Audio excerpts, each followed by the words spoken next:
Good evening, and thank you for joining us for this information session about hernia. My name is Chris Courier. I'm part of the marketing and communications team at Northern Light Eastern Maine Medical Center. I'm here today to help facilitate this session. We do have a few housekeeping tips to share before we begin. During the Zoom session, everyone will remain muted except for the presenters. Feel free to type your questions into the chat room, the chat window, and questions will be answered at the end of the session and all during the session as well. Today's agenda will include a hernia presentation by Dr. Matthew Sharbaugh. Also on hand during this information session is hernia surgeon Dr. Daniel Hetherman and our hernia program coordinator, Zena Black. Zena will also be monitoring our chat window and she'll be helping out by sharing questions with both of our surgeons. Zena's information will be shared at the end of this presentation, so if you have any questions, you can feel free to reach out to her, send her a message by email or give her a call.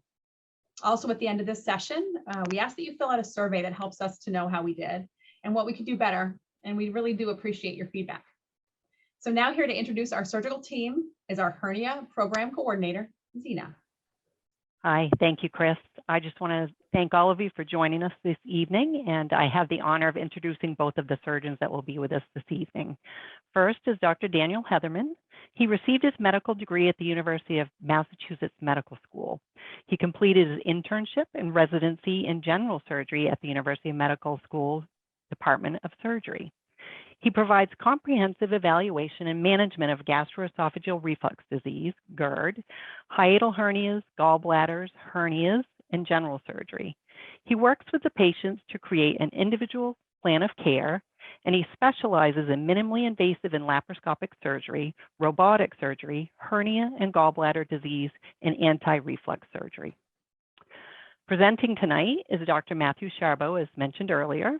He earned his medical degree from the University of New England here in Maine and completed his general surgery internship and residency at MedStar Washington Hospital Center and MedStar Georgetown University Hospital. He received fellowship training from Albany Medical Center in New York, studying advanced gastrointestinal, minimally invasive, and bariatric surgeries, as well as robotic abdominal wall reconstructions. He strives to use the most advanced, least invasive, and leading edge approaches for the most complex hernias. Thank you, and I'll hand it over to you, Dr. Sharbaugh. All right, thank you, Zena, and welcome to everyone. We greatly appreciate you being here to talk about hernias.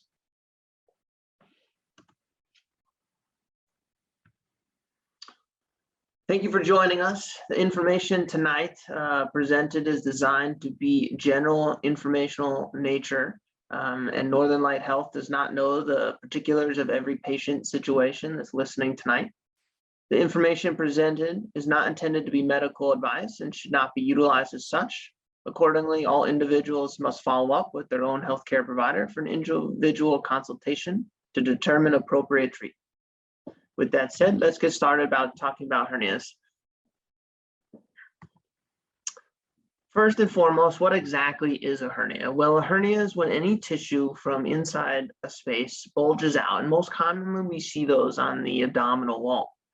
Some of the most common places to find hernias are what's called an inguinal hernia, which is typically seen down in the groin, or a ventral hernia, which is typically seen closer to the belly button. At either of these locations, there's natural openings in the muscles of the abdomen, and over time, if these areas become larger and larger, things from the inside can then bulge through to the outside. A question we get all the time in the office is, well, how common is this problem? It's extremely common, and most people probably know a family member or close friend that's undergone a hernia repair. Hernia surgery is one of the most common surgeries we general surgeons perform in America today, with over 1 million operations being done every single year. Often patients will ask us, well, why did I get this, or how did I get this? Well, there's quite a few risk factors that we can touch on. Some risk factors for developing hernias include frequent and heavy lifting. I find there's really two presentations that I see in the office. The first one is the acute presentation, where someone says, I was either at work or I was at the gym and I was doing some extremely intense activity and I felt a pop. Later that afternoon, I went down, I was taking a shower, I looked down, and there was a bulge in the abdomen. That's a very common presentation for patients. Another one is Well, I've had this dull ache either in the groin or at the belly button over time, and it's just this bulge has slowly grown and grown and grown, and I think it's time to get looked at. But both of those can come from patients who have jobs that are strenuous and require a lot of heavy lifting. Another thing we see quite often is if someone has had abdominal surgery in the past, say their colon was removed or their gallbladder or even part of the stomach. When you undergo surgery, the tissue heals back to about 90–95% of the strength that it had before surgery. So when you've had prior abdominal surgery, you can be at risk for developing a hernia.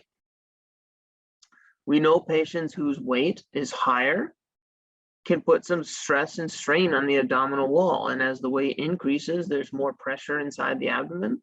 And eventually areas of weakness, such as the groin or the belly button, can develop into hernias. Some patients simply have weakened connective tissue.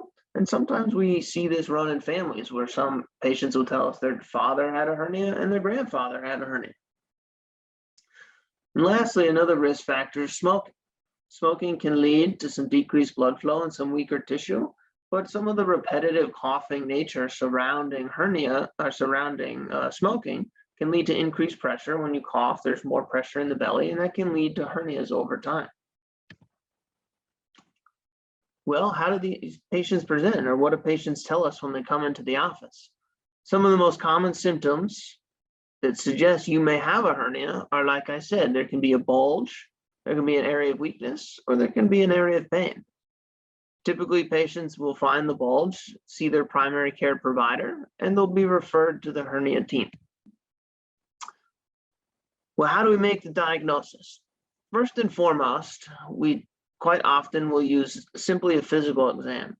The hernia specialist will put their hands on the area that's bothering you, and we can typically feel a defect underneath, meaning a hole in that strength layer of the abdominal wall. We sometimes can push either fat or bowel back on the inside, and that can help diagnose the hernia. Sometimes ultrasounds are good for small hernias that maybe you can't feel from the outside. And sometimes CT scans are good for both small or large hernias to see what actually is in that area. MRI is another test that we sometimes get to take a look to see if hernias are present on the abdominal wall. Now, there's many different types of hernias, and I've alluded to some of them along the way, but we'll go into just a little bit more detail now. Along the abdominal wall, you can find hernias down in the groin. And if you look at the picture here, there's many different types of groin hernias. Typically, we can put our finger in various different locations and try to determine what type of hernia that you have down in the groin. That's probably one of the most common sites of hernia, especially in men. The belly button hernia is called an umbilical hernia, and that's right about here. And we typically will stick our finger inside the belly button and ask you to cough and see if some sort of tissue will bulge forward. Anywhere you've had a prior incision, such as from another type of surgery, that's called incisional hernia. And then you can get some other hernias that happen lateral, they happen higher up, and those are called your rare hernias. Inguinal hernias are the most common type of hernia. And like I said, they're very common in men. You can see in this area, there's a couple of different areas of weakness. One, where the blood supply to the testicle comes through, that's called the inguinal canal. Or two, where some of the muscle is towards the middle, there's a little bit of just natural area of weakness next to it. And three, where some of the vessels come out of the pelvis into the leg. And those are the three common areas of weakness down in the groin. One of the reasons that these types of hernias cause pain and discomfort is you can see that there's some nerves in these areas that as things stretch and they grow and they grow and they grow, they can cause stretch on the nerves. And that causes that kind of dull chronic pain that we alluded to on a previous slide.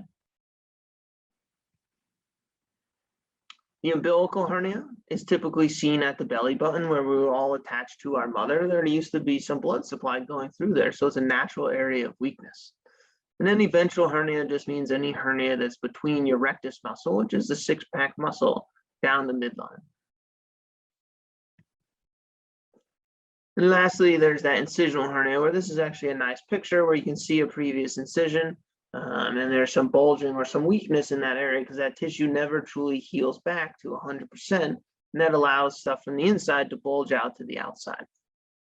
And those are really our most common hernias that we see in the office every day. But like I said, there are quite a few rare ones. And if you think you have one, you certainly should follow up with your primary care to be evaluated. Well, if you have a hernia, what do we do about it? What are some of the different options? Well, there are quite a few, and some patients choose the watchful waiting method. Some patients choose to just keep an eye on it. There's a bump, it's not really bothering them, but they'd like to wait. Some patients like what's called a truss or a support belt. It's kind of like an underwear garment that goes around the waist, and it puts pressure over that defect and causes some relief because it decreases that pressure on that area. But really the true fix for this problem is surgery. And why should you think about hernia surgery? Well, hernia surgery is going to be much more common to relieve the pain than the watchful waiting technique or the truss support garment. It's going to repair that bothersome bulge, which some people, when they look down and see a bulge on their shirt, they sometimes think that's unsightly, and it will certainly repair that bulge in the area.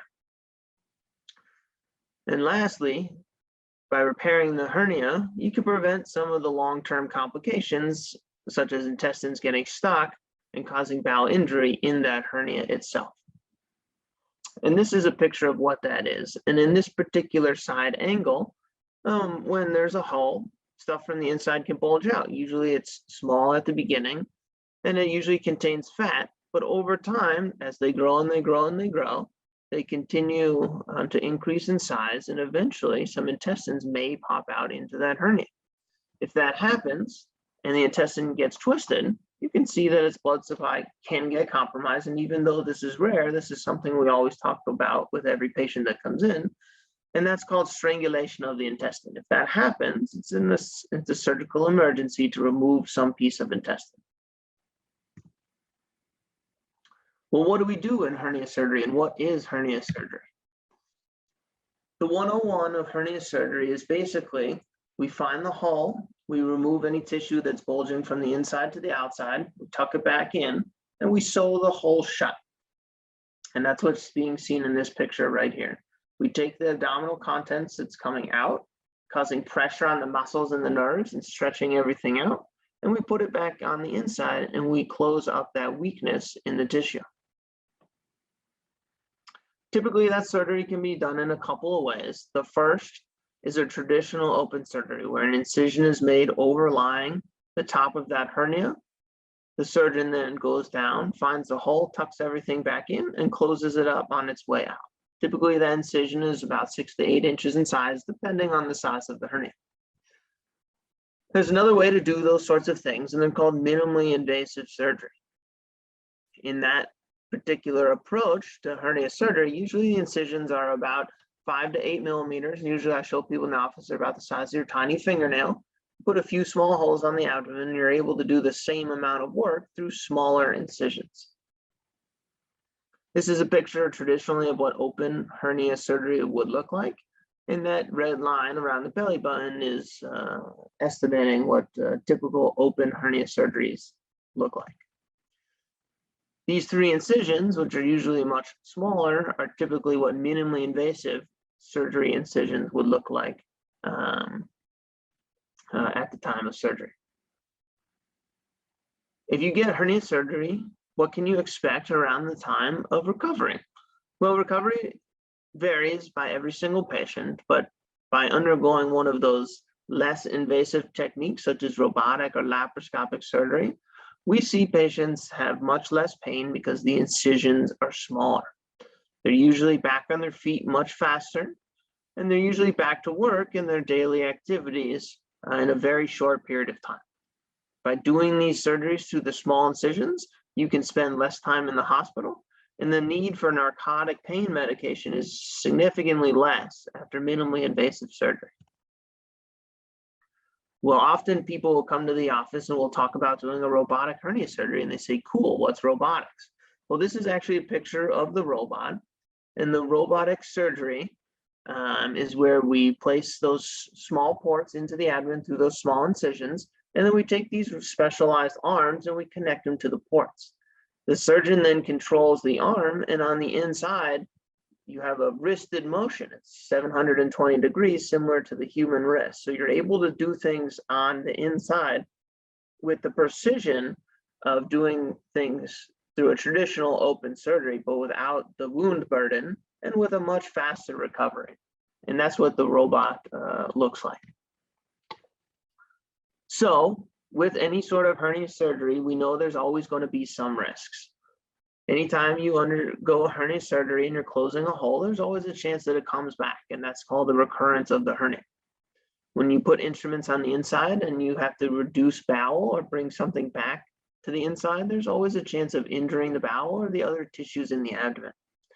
We often use mesh in hernia surgeries because without a mesh, the chance that hernias come back is much higher, but with the mesh, the chance it comes back is pretty low. When you put a mesh in there, there's a small chance that that mesh could get infected. In groin surgery or in inguinal hernia surgery, when you're manipulating tissue near the bladder, and especially in older men that have sometimes some slow flow through their prostate, you can retain urine. We talk to most patients about this around the time of surgery, and if you have problems calling, we recommend, or going to the bathroom, we recommend you call the office. Specifically in inguinal hernias, there's some important structures such as nerves, and the blood supply to the testicle, and those things can get injured. However, those things are very rare. The last one listed there is chronic groin pain, and that goes along with some of the nerves I pointed out in one of the previous pictures. Those can get injured, but again, we don't see that very often in hernia surgery. There are some serious complications that can occur with any surgery, up to and including death. Serious risks include, but are not limited to, injury to the tissues and organs, conversion to other surgical techniques, which result in longer operative time and or increased complications. And then the individual's outcome may depend on a number of factors, which are not limited to patient characteristics or disease characteristics. Every patient and every hernia is unique, and we encourage anyone to talk with your surgeon to determine what is right for you. At this point, we're going to open up for some questions, and we greatly appreciate everyone being here tonight and giving us your time on this Thursday night. And if you have anything you'd like to ask, we'll put it in the chat box. I'm going to see the first, Dr. Hetherman already responded. Okay, so what are the potential complications with a mesh repair? Well, when you see your surgeon and they take a look at your hernia, like we said, every hernia is a little bit different, but for the most part, we often will recommend mesh because it will decrease the chance that this hernia comes back. Now, anytime you put in mesh, there's the chance that the mesh could get infected. I think that's unlikely to happen, and the risks of that are very low, especially in minimally invasive surgery. When your incisions are small, the chance that bacteria gets onto the mesh is lower than when your incisions are larger. But with that said, those risks are not zero. So there's always a small chance of that. There's other things like the mesh causing chronic pain. But again, we think that's pretty unlikely to happen.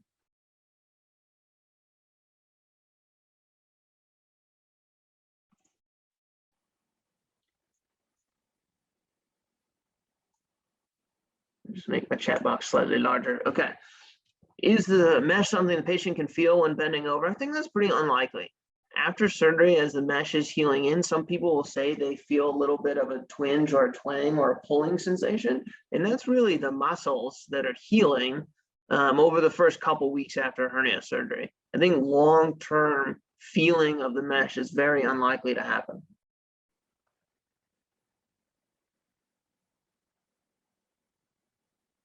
What are the concerns regarding a 20-year-old incisional hernia? I think what that means is I had surgery 20 years ago. I developed a hernia. I've known about it for a long time, and I've yet to see the hernia surgeons. I don't think the risks are really any different from maybe a 2-year incisional hernia. We will certainly evaluate that sort of thing and be able to repair it, but sometimes as hernias grow over time, it may just simply be larger than maybe if you were evaluated 18 years ago or something like that. I don't think that's a reason not to see the surgeon. I certainly think that is a reason to see the surgeon.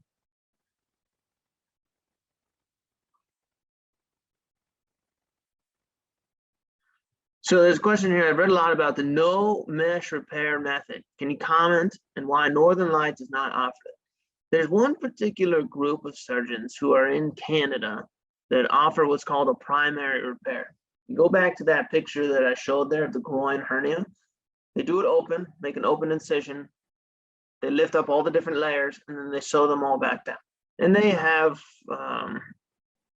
some good outcomes after that. However, there's not many places that replicate that technique, and there's much better ways to do it in terms of minimally invasive technique and less chance of injuring things on the inside. So I don't really recommend that. And I think if you have someone who does a no mesh repair for groin hernia, most of the time you're going to put yourself at risk for getting that hernia to come back.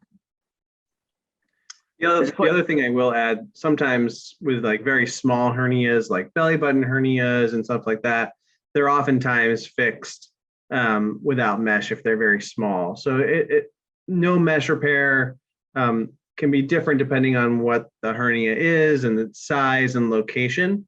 So it's always something that, you know, I think it's worth talking about, but oftentimes, you know, particularly for groin hernias, those no mesh repairs are very specific, and as Dr. Sharbaugh mentioned, results are not necessarily replicable by other places.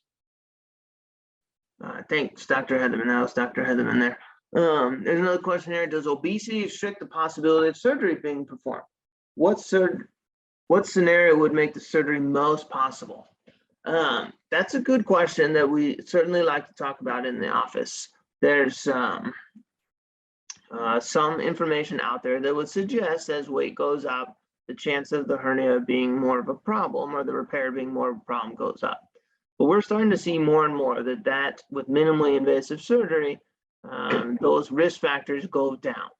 In my particular practice, I also perform bariatric surgery. So if someone is interested in weight loss surgery and has a hernia, we certainly can discuss both of those things.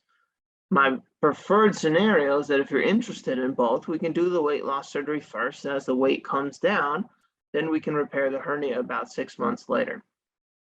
But does obesity restrict the possibility of surgery? No, not necessarily. So that's certainly something that you want to come in and talk about so we can take a look at things. Another question is, if I'm controlling an incisional hernia with a belt, why would I want to consider surgery? Well, from a symptomatic standpoint, if you are symptom-free, you may have good control with that belt. There is the potential risk factor that over time those hernias grow, and so eventually something may get stuck in there. If something gets stuck in there, that may, require a trip to the emergency department and then require emergency surgery. So when I see patients that have substantial hernias, I typically will recommend fixing it sooner rather than that emergency scenario. The outcomes and the results are definitely better when you do it under a controlled scenario. There's a question here, do you recommend natural weight loss before surgery to minimize pressure with an umbilical hernia? Not necessarily. There's many patients whose weight is higher that we fix their hernias, and we have good results with that. I think that question is going to be very specific about actually what is the weight, what is the hernia, and what we think the risk for recurrence or problems are. But I think overall, we're thinking that weight is less and less important in that scenario.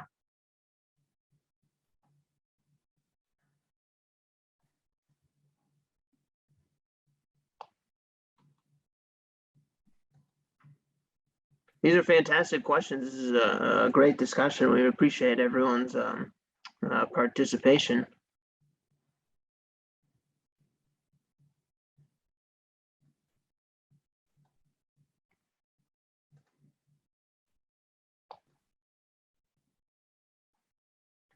Am I doing harm when I push my hernia back in? Nope.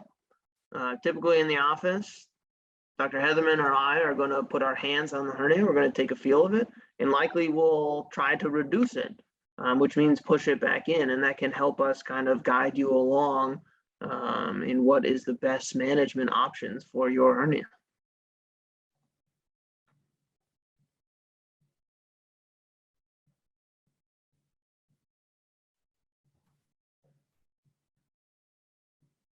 What percentage of patients have complications after surgery? Infection, mesh moves, etc.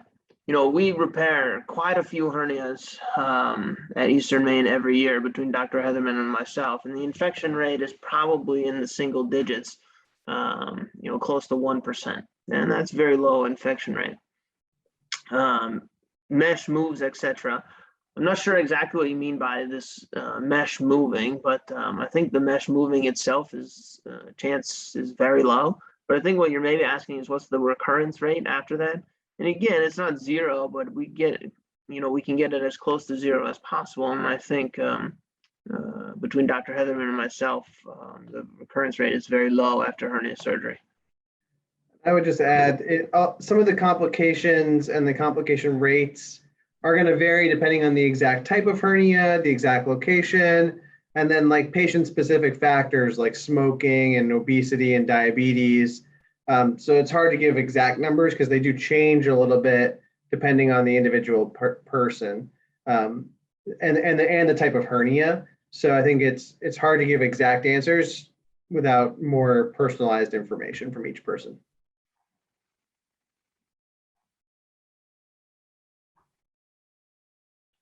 But these are all great questions, and when you see your surgeon, he'll be able to give you a little bit more of a clear answer based on your hernia and your health.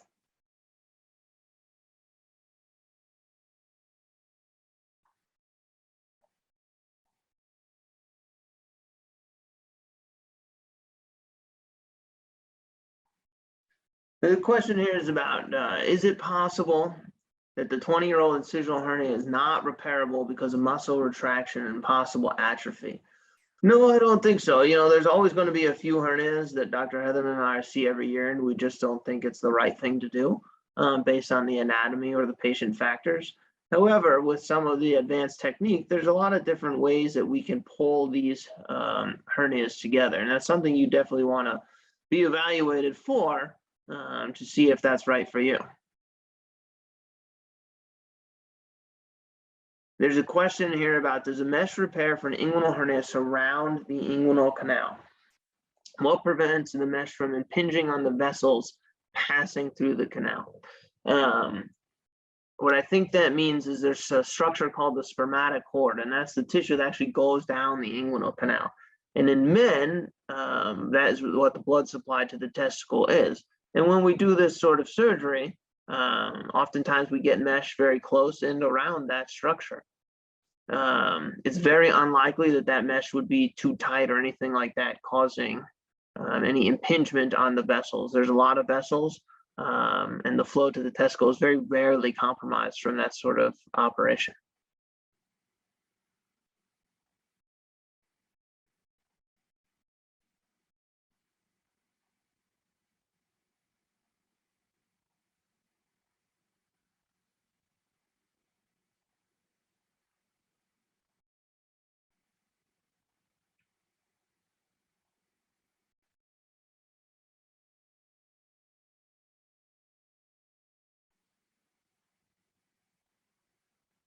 Could my hernia be related to the incontinence I developed after a full hysterectomy? I think that question is referring to urinary incontinence. And if you also have a groin hernia in the same location, is that causing the incontinence? I think it's less likely. I think after female patients undergo a hysterectomy, there's probably some pelvic floor weakness that doesn't support the bladder and allows some urine to develop, or allows the patient to develop incontinence.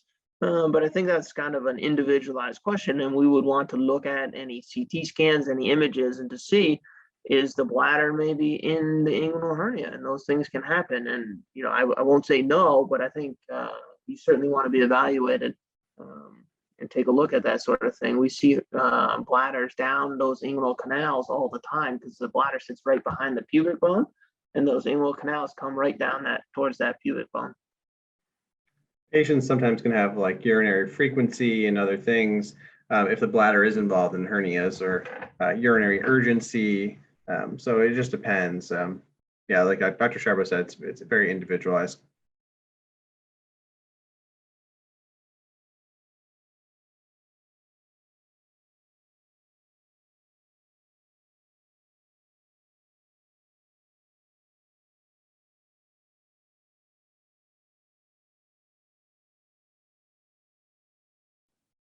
I do see that a few people are dropping off, so we just want to thank everyone for coming, and we really appreciate your time.